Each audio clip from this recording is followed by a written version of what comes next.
Dr. Ken Druck has been in our lives for many, many years. He is a very wise person. He was on our very, very first Open to Hope cable television show over 10 years ago.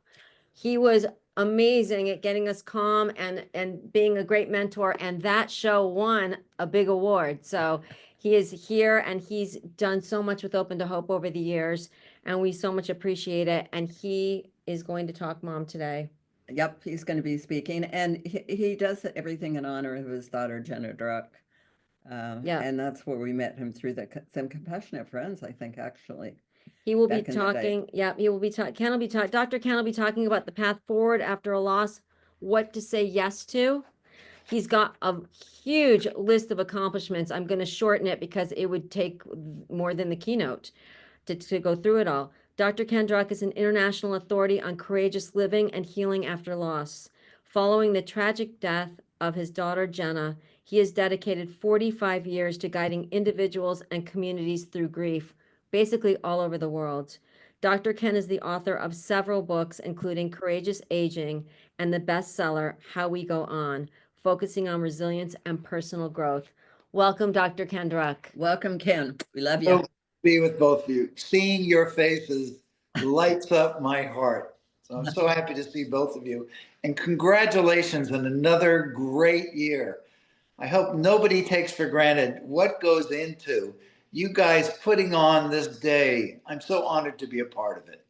You're wonderful. We appreciate it. Thank you for being here, Ken. So we have such an interesting opportunity today to talk about what things do we say yes to? But I first want to start by saying, if you're listening to this, there's a good chance that you have suffered a loss. And I want to let you know I am so sorry for your loss. I am sorry that you even have to be here. But I'm also glad that you're here and you made the choice to really show up. Because when we talk about what to say yes to after we've suffered a loss, showing up this way, putting ourselves in a community of healing, open to hope. Isn't that an amazing 3 words? The idea that we open ourselves to the possibilities of going forward, of the path forward. So I want to talk a little bit for a few minutes about what it means to say yes and what to say yes to. And the first thing I'd start with is, on this path forward after a loss, is to say yes to giving yourself permission to be a human being, to have taken somebody all the way into your heart, to have dared to love that deeply, because now you are in a place of suffering a loss, of inescapable sorrow.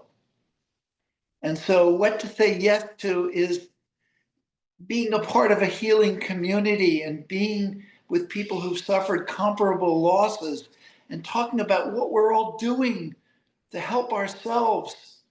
And in so doing, supporting one another on this journey, because none of us gets through this alone. So the first thing is to give yourself permission to be human. What does that mean? It means saying yes to being more messed up or as messed up as you've ever felt in your life. Some of us pass judgment. We look at ourselves in the mirror and we think, my God, look at me. I'm awful. I'm a mess. Not only have I lost somebody I love, I'm going to lose the world because nobody's going to want to be with me. I can't even function, or I'm functioning so much less. I can't function in the ways that I'm used to. So I think giving ourselves permission to say, of course, changing the conversation from look at you, you're a mess, to how could I not be a mess? How could I not be so, I've had my future obliterated, the future that I've been working, that I've put my life into creating. How could I not be in such deep sorrow and and so unable at times to function the way I'm used to.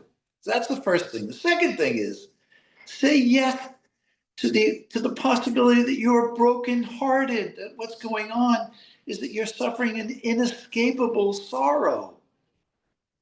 So saying yes to that kind of permission to be brokenhearted. I often have people say, Ken, it's been so many years for you since Jenna died. How are you? And I tell them, you know what? I walk with a limp in my heart. I've stopped being ashamed of my brokenheartedness. As a matter of fact, my brokenheartedness and the way I take care of my heart is the greatest and single most important part of my wholeness is my brokenness. It's the part of me that has risen, that has summoned the courage and the faith and the strength to somehow go on, even when I walk with a limp in my heart, even when I have a huge gaping hole in my heart as I go forward. What else to say yes to? Saying yes to not knowing, not having all the answers is so critically important. Some of us beat ourselves up. We have our foot on our throat, criticism. What's the matter with you? You don't know what to do? How could you be so confused? How could you be so disoriented? Getting our foot off our throat and bringing our hand to our heart is the most essential element of how we go on. Not knowing is a part of it. How could we possibly know how to go on, how to go forward, how to live on? We're in the process of learning that. And the other yes is saying yes to being a work in progress. One breath at a time is how we move forward. It's how we clear that path forward. And we summon the courage to take steps forward. So giving ourselves permission to not know, to allow the parts of life that are such a mystery, that are so impossible to know with 100% certainty, giving ourselves permission to not know is an essential element of what to say yes to. Let's also talk about having it be okay that it's not okay. Sometimes we're looking to be home free. We're looking for closure and for it to be over and to get past this and to get through it. Yeah, it's great to want to move forward. It's in our DNA to live, to survive, to go on. But it's also part of that is saying to ourselves that it's okay, that it's not okay. It's not okay. What happened is not okay. But I have to stop trying to make it okay. It's not okay. I need to allow it to not be okay. And for that to be okay, that it's not okay. Saying yes to the unwelcome emotions that come with grief and loss is also critical. Saying yes to those emotions, the things we're not used to feeling. Maybe we're somebody who doesn't feel anger.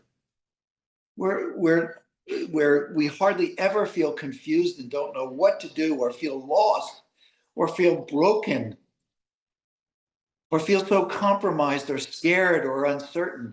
So saying yes to all the unwelcome feelings, keeping the faith that behind our lostness, if we stay with it, if we keep our hand on our heart, behind our lostness is a new kind of foundness.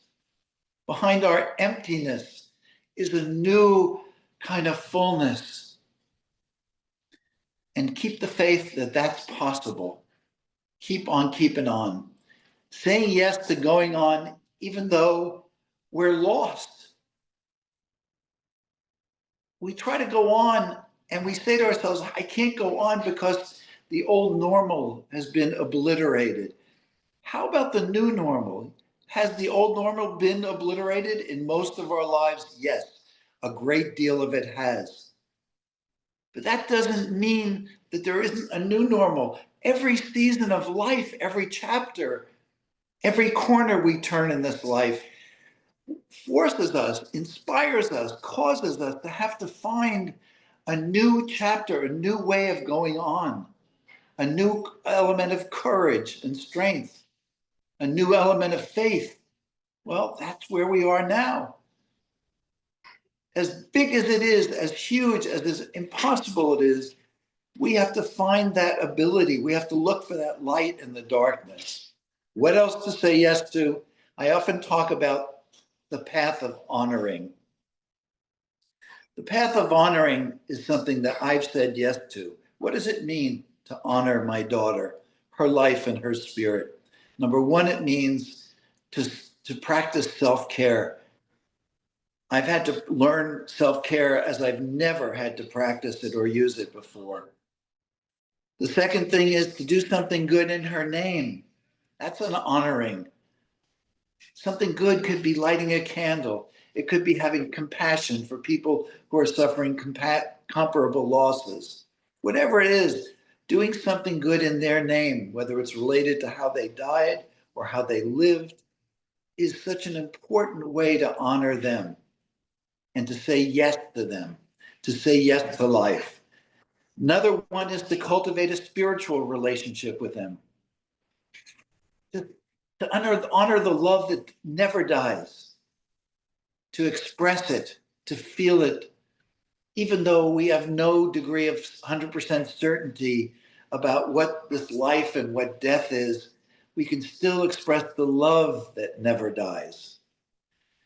The other one I've mentioned before was keeping the hand of kindness on our heart, expressing patience and self-compassion, encouragement, support, giving ourselves these things to be able to go on, nurturing and caring for ourselves in that way. Another honoring is allowing ourselves the love, loving care, and support that we all need. As I said before, we don't get through this alone. We need one another. We need loving care and support. We need to learn from other people. We need their company. We need to watch them on the path forward, moving forward, and see if that's something that might fit for us. Another thing is taking the high road. Sometimes in the rawness of grief, we end up on the low road. We feel vengeful. We feel angry. We suddenly forget about all the other blessings and gifts and opportunities of our lives. And in that rawness of grief, we can take the high road or the low road. Taking the high road is what honors us, the people that's in our lives that have survived this loss as well, and the person we've lost. And lastly, summoning the courage to begin writing new chapters of life. Summoning the courage. Maya Angelou used to talk about courage as the greatest virtue. She said, in all the great virtues, there's courage, but courage is the greatest virtue. It's summoning forward. It's not sitting around positive thinking. The courage that we need comes from deep inside of us organically. It arises from within us as we take care of ourselves, as we say yes to the things that bring us back, that allow us to go on with life in this new normal. That's where the courage comes from. And it's allowing us to believe and to breathe and to go on. And today is such an amazing opportunity for all of us to be reminded, if we already knew or if we already had a sense of what we needed to do, and to learn new things that we haven't tried, and to try new things that make sense, that intuitively feel like this is going to help me clear the path forward. It's going to help me go on and live out the rest of my days in an honorable way and bring meaning into my life. You know, my 5-year-old grandson asked me the other day, he said, "Puppy, do you think heaven is real?" And I said, I don't know for certain. He says, well, if it's real, you're going to see Jenna there. Aren't you going to be happy? And I said, yes, you will hear noises of the greatest happiness in the world. If that's the way it works out, if there's some way for me to reunite with my Jenna. I said, but I'm also going to be sad because I won't get to be with you in the way that I'm used to being with you. But isn't that life? And he looked at me and he said, Poppy, I think you're telling me that's what life is. That, people finish their life, they complete their life, and new kids are born, and the rest of it's a big mystery. And it's okay not to know with 100% certainty what it all means and what it all is.